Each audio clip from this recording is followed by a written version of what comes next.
So I'm the old guy that gets to talk tonight, and I honestly love it. I love being older. There's great stuff in front of you, but this is a young crowd. I'm looking around for somebody who might be my age, and I'm trying to thank you. Anybody else in their 60s? Good. Okay, so we have some support, and I need everything I can get from you. My wife's not here tonight. She's in Eastern Canada, over in Prince Edward Island, Nova Scotia. She was born in Moncton, New Brunswick, and it's her first time back to where she was born, left as a little kid and moved. We met in Central Canada. I dated her when I was 15 years old. She dropped me twice in 3 months. And then came back 4 years later when we were in college and dated for 4 years and got married. And Ruth's not here tonight. She's a therapist. She's a counselor. Some of you know her and love her. And I love her a ton and miss her tonight. She would love to be here with you, but she's checking out gravestones of great-great-grandparents and all that kind of stuff out there. So she's having a good time checking out dead people.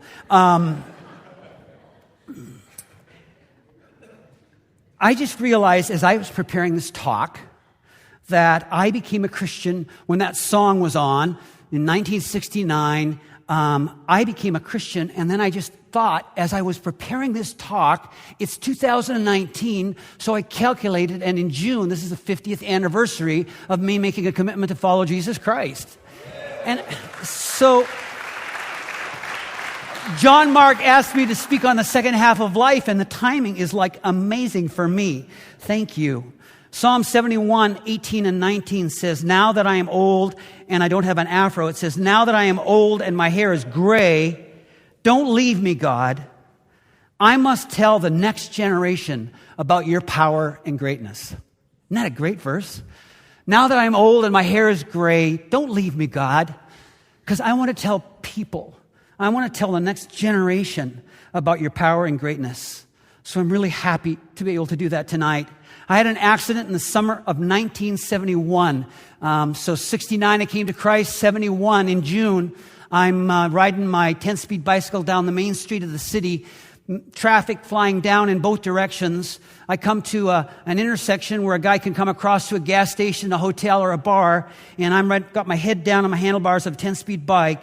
And he looks for vehicles and doesn't see any, and steps on the gas. And I lift my head up and look over. And all of a sudden, he just drives right into me. And so I brought this hourglass this evening. This sits in my office. I will just leave it up here tonight. This sits in my office to remind me that I'm really living as somebody that should have not made it past age 17. After I got knocked out just momentarily, I came to under the car, and I thought I was going to die. And I shouldn't be here. You just don't get run over by a car. And I wound up in the hospital with a broken pelvis in several spots and broken jaw, teeth knocked out. I thought half of my head had been pushed in when I got to the hospital, and asked the nurses, is my head been pushed in on the side? Well, if it was, I wouldn't be alive. But I just felt like everything, I was wearing cutoffs and a T-shirt, and it was just a mess. And I was in the hospital for a month recovering. And so as this sand drops through, I'm just trying to help us all understand that there's no guarantees how long we're going to live. But we just need to be aware of that. And so I use this as a reminder from time to time. And saints through the ages have said, you'll make more of your life each day if you ponder the fact that you're going to die someday. That brings you into reality now and says, I need to live intentionally and with deeper awareness of why each day is a privilege and why I want to get the most out of it and give the most to others from it. And be aware of God, each experience that I have throughout the day. So let's just be aware of time today and our future. It could have been 17 for me. I'm just simply here because God was saying, stick around, talk to people about my goodness to you. Ecclesiastes chapter 12 is just sort of where I'd like you to turn if you have a Bible. And Ecclesiastes was written to wake us up to the fact that if you live for the first half of life, you will hit a dead end.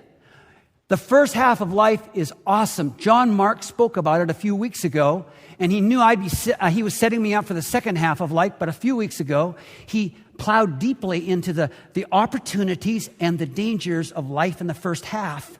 In the second half of life, the writer of Ecclesiastes has plowed deeply, and he simply says, verse 1 of chapter 12, remember your Creator in the days of your youth, before the days of trouble come and the years approach you when you will say, I find no pleasure in them.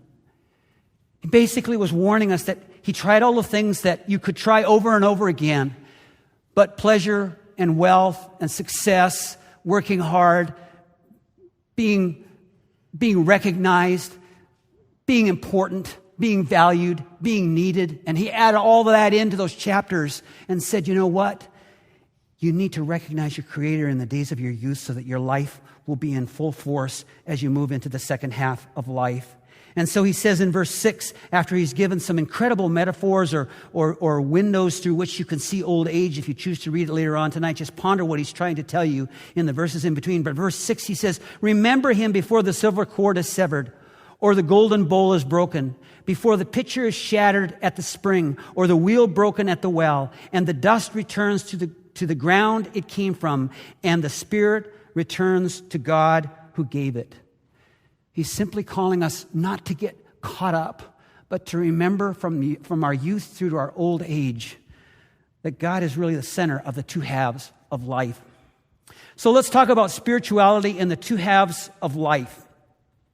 I'd like you to look at a diagram that really highlights this for us. And it comes from Richard Rohr out of a book that was delivered way back when, and actually he's written a lot of good stuff, but some stuff that I've read, and just this book was just so average for me, but there was a diagram in it, and it was only just this one page that I took from the book, and I've used it for about the last 20 years, 15 years to talk to people about the stages of life. So on the front half, we have an up and to the right experience, and we'll call this the identity journey. This is the time of the first half of life when you need to build a container. You need to get an education. You need to pursue the opportunities that open up to you in terms of where you fit, where you're needed, where you're wanted. And you have to decide in those first 20 to 30 years of life, and maybe even through to 40, who am I? What am I doing? Where do I fit? How do I get off to a good start in my 20s and my 30s? Or if you're in your teens here tonight, choosing where I go to college and what I do with all of that. That's first half identity stuff. That's building the container. John Mark highlighted the importance of this, but he highlighted the dangers as well. I want to highlight the opportunities and dangers of the second half of life, because you see, it says sooner or later you move into a crisis of limitations, and then things require you to move into the wisdom journey, and we're going to explore that tonight. But Bonnie Ware, a hospice nurse in Australia, has written a book called The Top 5 Regrets of the Dying. Top 5 Regrets of the Dying. And I just want to give those to you on the screen tonight.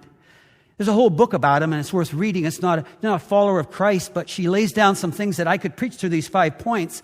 I'll just give you the key ones. She said, here are the 5. The top one, she said, was, as I worked with people in hospice who were dying, I wish I'd had the courage to live a life true to myself, not to the life others expected of me. It's so easy to live our lives based on what our parents expect, based on what people expect, and where we get pushed and pulled. And finally, we live a whole life. And many people said to her at the top of their list was, I haven't lived the life I wanted to live. Secondly, she said, every man that she stood with and cared for and stood beside as they died said somewhere along the way, I wish I hadn't worked so hard. Such a critical clue to what's important in life. Another thing that was said is number 3, I wish I'd had the courage to express my feelings. And number 4, I wish I had stayed in touch with my friends.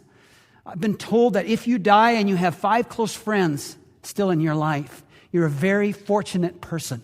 Most people have lost maybe all of their close friends, and there's no one in their life anymore that they consider a close friend in old age.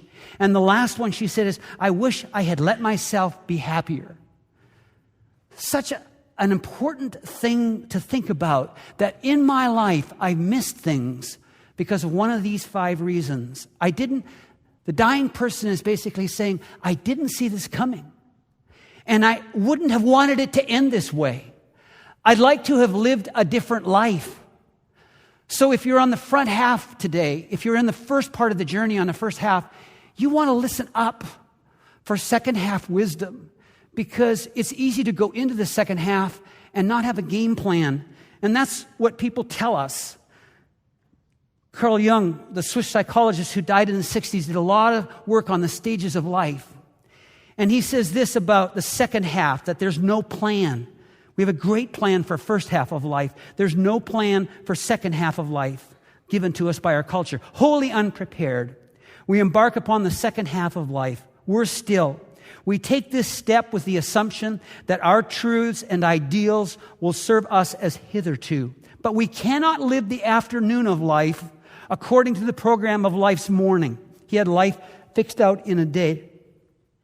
For what was great in the morning will be little in the evening. And what in the morning was true in your 20s or your 30s, what in the morning was true will at evening become a lie. In that the truth about how we ought to live the first half of life doesn't work in the second half of life. Ask people who are in the second half. Many of them, as they move through and get into it, they start to say, what was working for me is no longer working. My life has changed somehow, some way, in mysterious ways. I need to live differently in the second half of my life.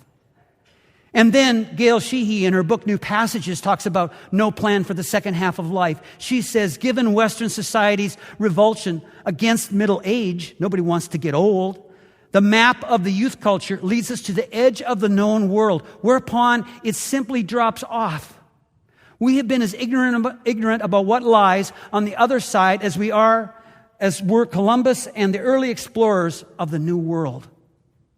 Think of the Super Bowl for a minute and the two halves. The talk you would get at the beginning of the game. The jerseys are all clean. Everything is taped up and prepared. And the coach is giving that 5-minute talk to the team before they go out for the Super Bowl. But now it's halftime. What kind of talk is he going to give the team at halftime? It will not be the first half talk. Now we're down 14 points. Now two key players are injured. We've lost one of our receivers and a key blocker on the front line. Now we have to come at this with a different strategy. The weather's changed. Change your foot gear. It's raining. It's more slippery. It's windier. We're going to be kicking into the wind. Let's get this down. Let's get this right. The second half talk comes into play. Well, spirituality and the two halves of life is what I want to talk about, and I'd like to give us a second half talk tonight. The crisis of limitations. Sooner or later, life serves us up experiences that we can't manage. And sometimes that happens way early in life. The death of a loved one that's very important to us when we're young can start this off long before midlife. Joseph was sold into slavery and had to make some decisions about brokenness and pain early on in life. Sooner or later, we hit the wall and we come to that middle spot. We've been able to hold things together, but usually in the middle, people say, my shock absorbers aren't holding it quite like they used to. I'm not bouncing back.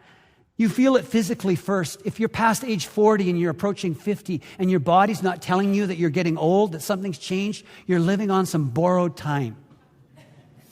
If you're playing basketball with the young crowd and they're not running past you, you're actually playing with them still, you're living on borrowed time. Your body is doing something for you that's not normal, because as soon as you go past 40, I used to not wear glasses at 40 when I was preaching. And I said, man, I've got great eyesight. I'm never going to need glasses, ever. I don't think I'll ever need glasses. And then my eyesight started to go. And that's why tonight I'm wearing glasses and working off of 16 font print. I faked it for a while and just got a large print Bible, but by age 45, I had to get glasses, and I realized, no, you can't escape it. It's your body. It's about relationships. It's a financial crisis. It's a spiritual crisis. As you go into the second half of life, I found myself thinking, I thought I'd be farther down the road spiritually than I am now. I thought things would be different. I'm a bit disillusioned spiritually at the halfway point. There can be career crises. I work with pastors and leaders who hit career crises sometimes in the midpoint of life and towards the second half, and they throw you for a loop, as many of you have experienced in the business world. It goes on and on. We do need a game plan. As we encounter these limits, we will feel lost. We will sometimes feel disillusioned, and sometimes it's like there's a dead end and we don't know how to. I felt like I hit a dead end at 50 in ministry. And I'll refer to that a number of times tonight. We encounter a situation we can't fix, we can't control, we can't even understand. Sooner or later, we will encounter experiences that come into our lives. We say, I don't have answers for this. This is where our spiritual formation will either collapse or expand. As we move through this stage, there's 3 turns in the road. You see it right there on the screen as you look at midlife. First of all, some people become the old fool. And the old fool is this. If you are uniquely gifted, if you are a charismatic, dynamic personality that people are drawn to, and they're always pulling on you and asking you, if you're uniquely gifted, or if you're wealthy, you have a way to escape pain. You have a way to dodge it. And you turn the back half of your life into a continued, not just identity journey, but a heroic journey. Richard Rohr says, success has nothing to teach you after age 30. It doesn't. I know that. If your identity is not formed and you need more success after 30 to become aware of who you are and that you're a valued person by God and others, if you still need more success at 50 and then 60 and 70, if you're driven by the need for success and are somehow able to dodge the lessons that pain teaches, then you're starting to fall into the old fool category. Matthew 19:23 tells us about this person and says, it's really hard for a rich person to enter the kingdom of God because they dodge the pain of life and the lessons it was meant to teach. You know wealthy people do this. I was just down in Palm Springs on the main street downtown there, and I saw so much plastic surgery. Seriously, I just go into restaurants and places and I'd look at people. I just look around for plastic surgery. I'd look for 70 to 80-year-old people who just didn't look right. They shouldn't have done it. We see them on TV from time to time, and you just look at where their face is and you go, you shouldn't have done it. Just give it up and become old. You look like an old fool. You dress like an old fool. You drive a car that looks like an old fool. You're trying to escape the reality of getting old. Then next we move, and if you don't keep ascending and play the game of the old fool and play the heroic journey out instead of an identity journey and make a proper turn, then at that spot, what are you doing with the pain of life? It would be easy to become an embittered fool. Setbacks lead to resentment. And people at this stage of life, at midlife, often turn into people who are blaming others for the fact that life didn't turn out the way they wanted it to. This is Job's wife in Job chapter 2, 7-9. It just says about her, the whole issue goes like this. Satan afflicted Job with painful sores from the soles of his feet to the crown of his head. Then Job took a piece of broken pottery and scraped himself with it as he sat among the ashes. His wife said to him, listen to this. Are you still maintaining your integrity? Curse God and die. She was so embittered at everyone and at everything. She just said, curse God and die. Thankfully, Job didn't. But we all know people. And there was a time in my life in ministry where a church was not going the way I had hoped it would. And there was lots of stuff happening in my life that was pushing me sideways. And I realized it feels good to be mad at people. I never showed it on the outside. I stuffed it inside. But it feels good to be mad at people. And some of us are sitting here tonight and saying, and it feels good to get mad at the church. And some of us are here tonight and saying, it feels good sometimes to be mad at the world. And it can even go so far as to say, I am mad at God. I'm embittered. This didn't go the way I wanted it to go. Their wounds, you see, never become sacred wounds because the pain never gets turned over into something that God reveals as transformative. Pain is always meant to be transformative. It wasn't meant to just leave you frustrated and embittered. It's so clearly given to us in the Bible that it's meant to transform us. And if you fight against pain, you lose your way and you become embittered. You become the embittered fool. I had a friend whose name is Tim. He told me this story. He said, Morris, I was at Cannon Beach. I was swimming by Haystack Rock. All of a sudden, I got caught in a riptide, and I was struggling to get in and couldn't get in. And he said, he did what you're supposed to do. He said, I just relaxed, and I went out, And he said, finally, I came to a place where I feel like the tide was coming in and the rip tide had left. And he said, literally, Morris, I went out and around Haystack Rock and came in on the other side. You've got to make a decision not to keep fighting the pain and finally give in to what God is doing and say, what are you trying to show me through this? I think one of the most critical lessons that John Mark has been trying to get across in this series is surrender is the key. Surrender is the key to everything in the Christian journey. God invites us to be formed, and that sometimes means declaring our faith in the darkness. At the end of Habakkuk, read it for yourself. Though the fig tree doesn't blossom, and there's no fruit on the vine, though everything in our city and our nation gets destroyed by the Babylonians who are coming in, he declares his faith in the darkness. Yet will I rejoice in the Lord. I am not going to become an embittered person, despite the fact that everything is going to hell in a handbasket for us. Or we can finally come to the place where we make the move down and we become what's called the holy fool. And at first you'll say, that seems kind of weird. But the Bible Paul talks about, I'd be a holy fool for Christ. And in another place he says, the wisdom of God is wiser than, the foolishness of God is wiser than the wisdom of man. It's just stunning how we're called to live into the wisdom that God gives, which is so counterintuitive to the rest of the world. So Jesus leaves us on a descent into wisdom and a transformative light. I've actually shown this diagram to people, and somebody has come back to me and redrew it and says, you could use that illustration, but the line can go up. And I just go, I don't want to use it that way. Because Jesus says it clearly, it is descent. To find your life, you must lose it. To live your life, you must learn to die. And Jesus leads us on descent, and in so doing, we find our true self. Mark Muth says it this way. He talks about the wisdom journey. The second half of life ought to be about the deepening of our spiritual natures. It should not be about acquisition, but about relinquishment. Not about acting, but accepting. Not about mastery, but mystery. The first half of life is about the acquisition. It's about acting and delivering. It's about mastery. But the second half of life is about relinquishment. And that involves mystery. And there's something beautiful about that. I like being 65. I didn't think I would. But as I'm moving into this season of life, I'm seeing things that I really want. So I want to introduce you to how we surrender and how we play out the second half of life. I want to highlight 4 themes about second half living tonight. A game plan for the second half. First of all, I want to talk about a time to forgive yourself.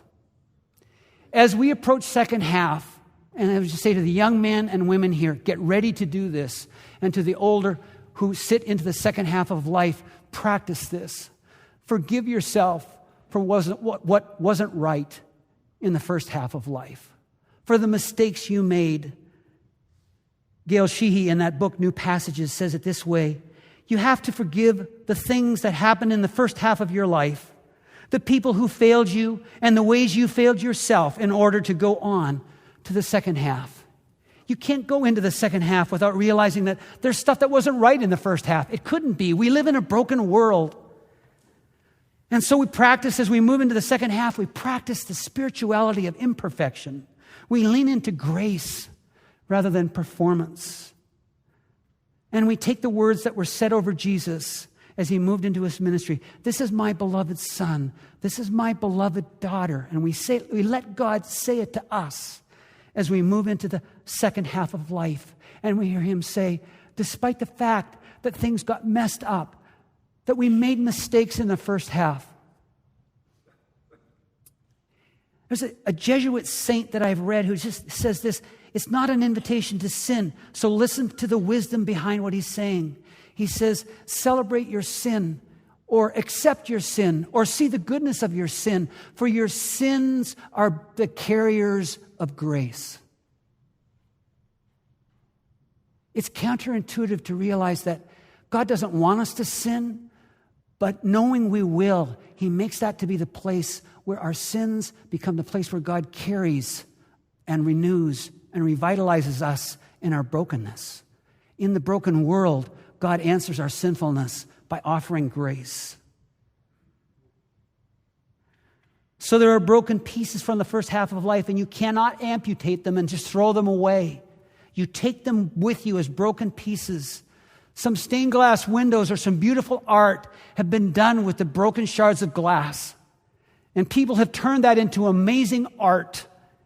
And your life becomes a display of the beauty of brokenness. J.I. Packer talks about why we can believe in God's love despite the fact that we are broken people. And here it is. There is tremendous relief in knowing that God's love to me is utterly realistic, based at every point on prior knowledge of the worst about me. Of prior knowledge of the worst about me, so that no discovery by me about myself and my brokenness now can disillusion Him about me in the way I am so often disillusioned about myself, and quenched His determination to bless me in my brokenness. There are so many of us that believe God has forgiven us, but we still carry so much shame about what we did on the front half, or maybe what we've done on the back half. Growing up in Canada, I played a lot of hockey. Played hockey right through college. And I had a skate one day come right into my wrist and just lay it open right there where all the blood comes out. And I can see that scar right now. But you would never notice it or talk to me about it, but it's a reminder to me. I remember it very clearly. And some of us tonight can remember very clearly where we went wrong in life.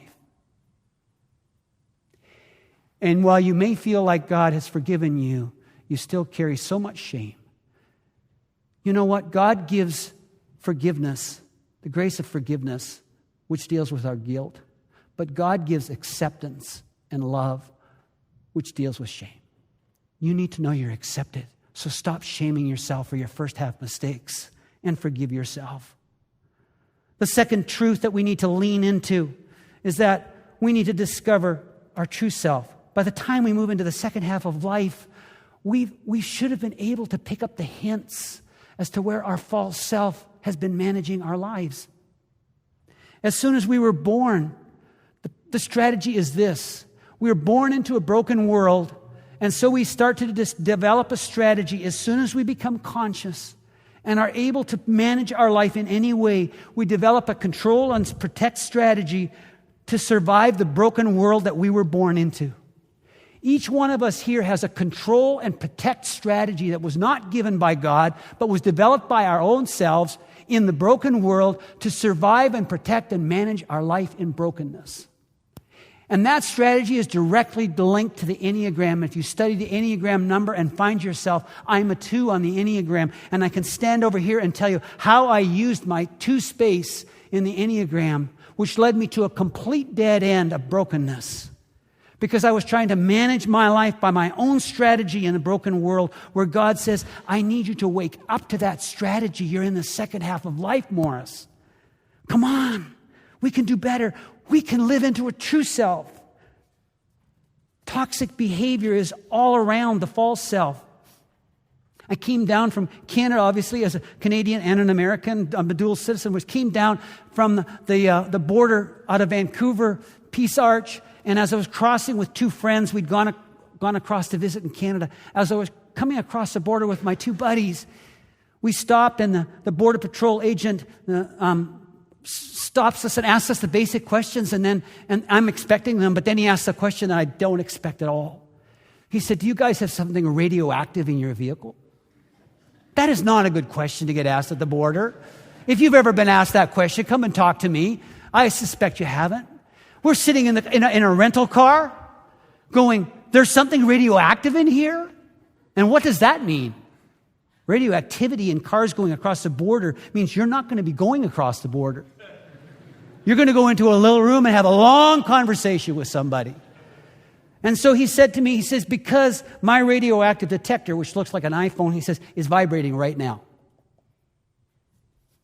And Scott and Matt and Morris sat in the car trying to figure out what is going on. Then he finally says, has any of you had some kind of a medical test done recently in your life?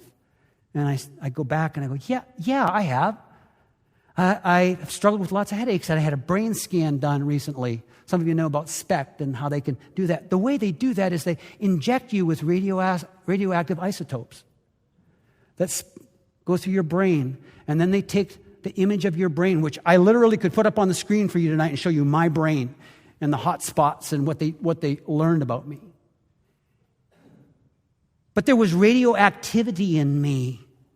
And I want to tell you, in terms of your true self and your false self, there's radioactivity that you have learned to adopt. And it is going to go off like a bomb in the second half of your life. Ecclesiastes is just inviting us, don't let that happen. Don't go there. Ephesians 4:22-24 talks about this running up against the radioactivity and choosing not to be on the old self side. It says in verse 15 of chapter 4, it says, put off your old self, the toxic self, which belongs to your former manner of life and is corrupt through deceitful desires, and to be renewed in the spirit of your minds and put on the new self, created after the likeness of God in true righteousness and holiness. Now, some of you say, I'm trying to figure out where my false self lies. There are ways you can figure that out. Take the Enneagram and wrestle with it till it comes clear for you. It takes some people 1.5 years or 2 years to see how it's at work, what number you are, and how you operate to control. Another place you can go is Psalm 139 says this, search me, O God, test my heart, and look for any anxious place in me. Anxiety is toxic, and it's your strategy to control, and that's why you're anxious. Look for all of your anxieties. David says, show me my anxiety, Lord, and help me to deal with that. There's another way to find your false self. Ask people who are close to you this question. What's it like for you to be in relationship with me? I asked my son that question before he moved to New York, Luke, who worked with Stumptown Coffee and in his mid-20s was leaving for New York. And we went to Orcas Island, just the two of us, because I thought, this is probably my last time to hang out with my son. And things hadn't been going the way I had wanted them to. And we woke up in the morning, and I just said to him, Luke, would you be honest with me and talk to me about what it was like to grow up in our home? And I said, I don't have any agenda. And he says, oh, I think you do. And I said, actually, I was so broken at that point in my life regarding so many things. I said, no, I don't have an agenda. And Luke gave me a critical piece of truth about what it was like to grow up in our home that had hurt him. And I looked at him and I said, would you please forgive me for that? I feel it in my heart to this day, and I can see how I did it when he put his finger on it. I told people to use this question, and this guy said, when I heard you say that, Morris, I thought it would be a good date night question with my wife. So I discovered that it's not at the next retreat. He told all the people that were at the next retreat, he says, that's not a date night question. You don't need to go there on date nights. But you do need to go there and ask your close friends and family members or spouse if you're married, what's it like for you to be in relationship with me? Let's go to the third one. It's a time to focus on generativity. The wisdom journey is God's invitation for you to become aware of the next generation. Eric Erickson introduced us to 8 stages, and John Mark talked about him earlier on in the series. And the 7th stage, and there's only one more after it, and it's really late in life, but the 7th stage for us who are in our 50s and our 60s, as we move into the second half of life, is generativity. And generativity is simply this: we transcend our personal interests to provide care for the next generation. We become more concerned about our children and our grandchildren and the next generation of young people who are growing up, as we know that time is passing and we have less, but they have more. And so we get excited about the next generation and pull them forward in love and stay engaged with them. Do you know what? The next generation does not want to talk to people who are old fools or embittered fools. But they do want to talk to older people who've been on the wisdom journey and have become holy fools for Christ. I want to be with people like that. I'm always looking for people like who are a decade older than me and watching and looking at them. And I remember asking a guy that I so respected, I said, what do I need to know about the next decade of my life? And he gave me an incredible piece of wisdom that I am actually practicing in my 60s. He was 70 and he'd overworked himself in his 60s, and he just looked at me at that conference and he said to me, do less so that you'll be able to do more. He basically was saying, I overdid it in my 60s and now I'm paying for it in my 70s. Learn to slow down. It was a wake-up piece for me as I was a decade behind, and we have wisdom to offer the next generation who's coming up behind us. When I hit my crisis of limitations in the church that I was pastoring in Seattle, and I was really at the end of it, I finally wound up in a psychiatrist's office, and the first words that came out of my mouth with Ruth sitting beside me to the psychiatrist were these words. I didn't know the guy from Adam, and tears are streaming down my face, and I said, I have totally and completely lost my way. And the fact of the matter is, I was still living in the first half of life trying to be golden boy. I was actually told by someone, you're golden. Everything you do turns to gold. And you know what I said back then in my 40s when somebody told me that? You're right. I am. That's a dangerous place to go. The higher you go on the heroic journey on that front end, the harder the fall. And I fell severely as I approached 50. But as I went to the counselor with my crisis of limitations, he drew a circle on a whiteboard in his office, a circle just like this, and he wrote control in the center of it. And he said, Morris, what can you really control? And I actually started thinking that through and thinking I'd come up with some things that I can control. Go ahead and do this when you go home tonight. You can't control your health. You can't control an accident. You can't control a marriage or a love relationship that you might want. You can't control your friends. I have friends who have turned against me or left me behind. You can't control your finances and ensure that there'll be enough there someday. You can't control your health. You have no idea what's going to happen tomorrow. You can't control your children. Those of you who are getting married and having younger children, get ready for a you can't control experience. It's coming in a big way. So he drew the circle, and I realized the lines went into the center. And I realized, oh man, I don't have a circle of control. It just got smaller and smaller. And then he looked at me and he said, but Morris, there's something you need to realize. You're trying to live in control, and it's creating all this anxiety. But turn it around and go to the place of influence. You can have a great circle of influence. Your influence on people can continue as you go through the years, but it won't work well out of a control place. It works out of a place of love, of generativity, where you finally aren't focused on yourself, and your anxiety isn't about you and how it's going. Your concern is for the next generation, to empower them and to give them the wisdom and the discernment that they're asking for, and not to give it until they ask. Or you're the old fool telling them how to run their lives before they want you to tell them that. And nobody needs that. So give up your control and realize your influence. I am at the stage of life where if I put a picture of my family up there, there's 4 grandchildren. And I have 2 sons and 2 daughters-in-law who become daughters to me because I had 2 boys and grew up in a family with 4 boys. So I knew we needed some women in our lives. And the 2 married in, and now I have a granddaughter and 3 grandsons. And all I can say is, I want to live well. I want the sand passing through at this stage of life to not be about me anymore, but to give my life away, to die to the things that I think are so important, and to make sure that I'm not living like an old fool, concerned about me, or an embittered fool, but I've shifted the emphasis to other people, to re-enter the world by reaching back. And the last piece of advice I give you tonight is this. It's a time to shift from doing to being. And John Mark has talked about this, but please understand what we're saying. It's actually a little bit difficult to discern the difference between doing and being. But Gordon MacDonald talks about outer space and inner space spiritually. And he says in the front half of life, you tend to live in outer space. What do I need to do to get ahead? What do I need? I need to build a container. How are people reacting to me? That's all very important to analyze, to position yourself in life. That is the first half of life. It's necessary.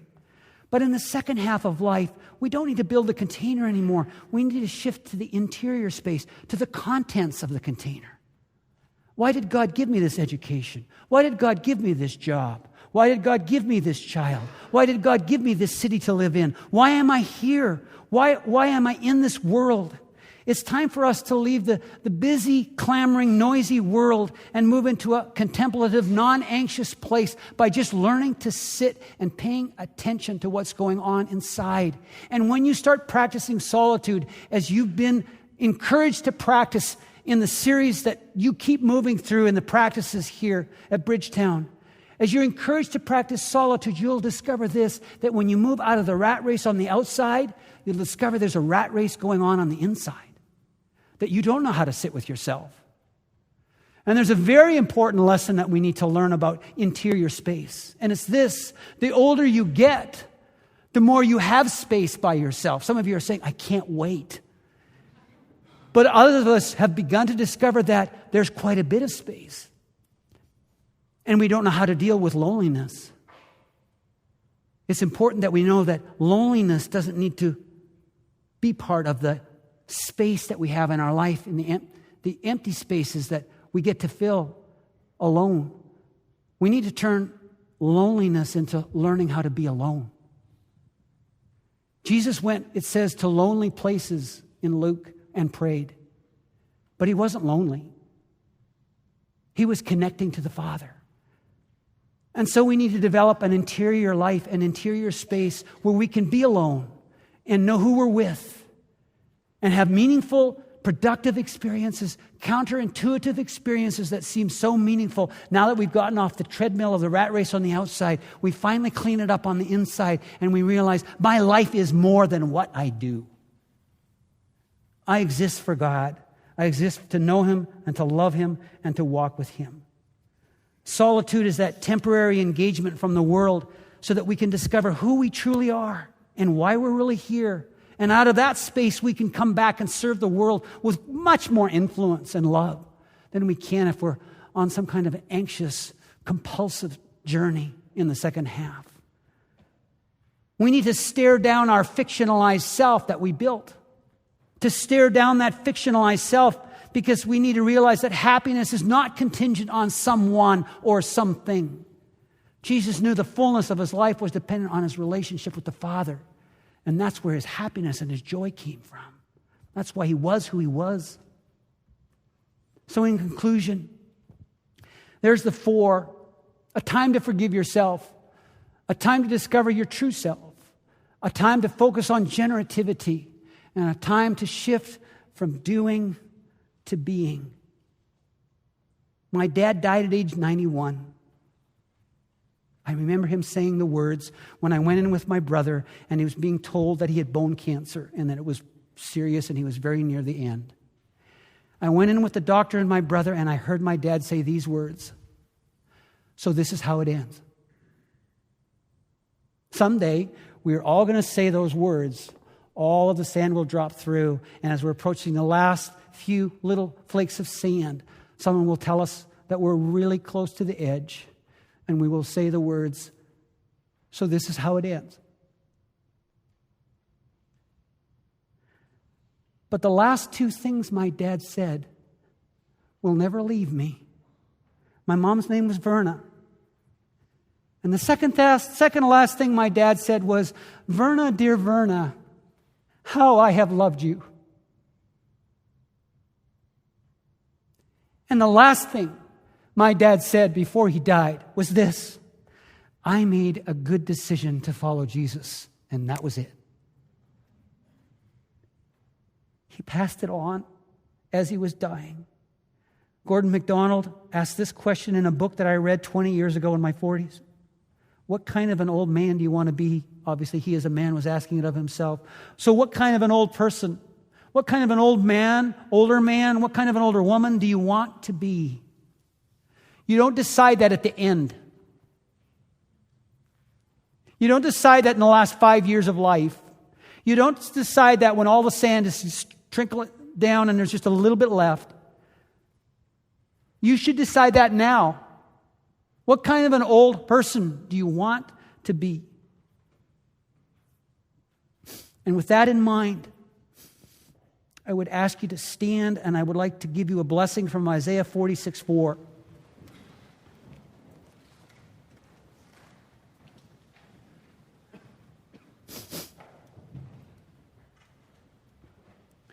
The sand of your life is passing through. If I live to my dad's age, this is about what's happened so far. And I use this hourglass in my office to remind myself of what's going on. I might not live that long, but if I do, that's what I have left. All I know is God has said this to us in Isaiah 46:4, and to all of us tonight. I say from God, I will still be carrying you when you are old. Your hair will turn gray, and I will still be carrying you. I made you, and I will carry you to safety. Amen.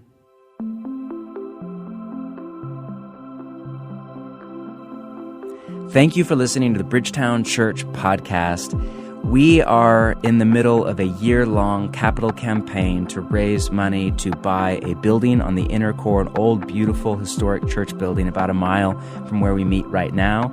If you have been blessed at all by this podcast and would like to give to that over and above your regular giving to your church, wherever you call home, we would love to have you participate in that. Feel free to visit bridgetown.church/give for more information.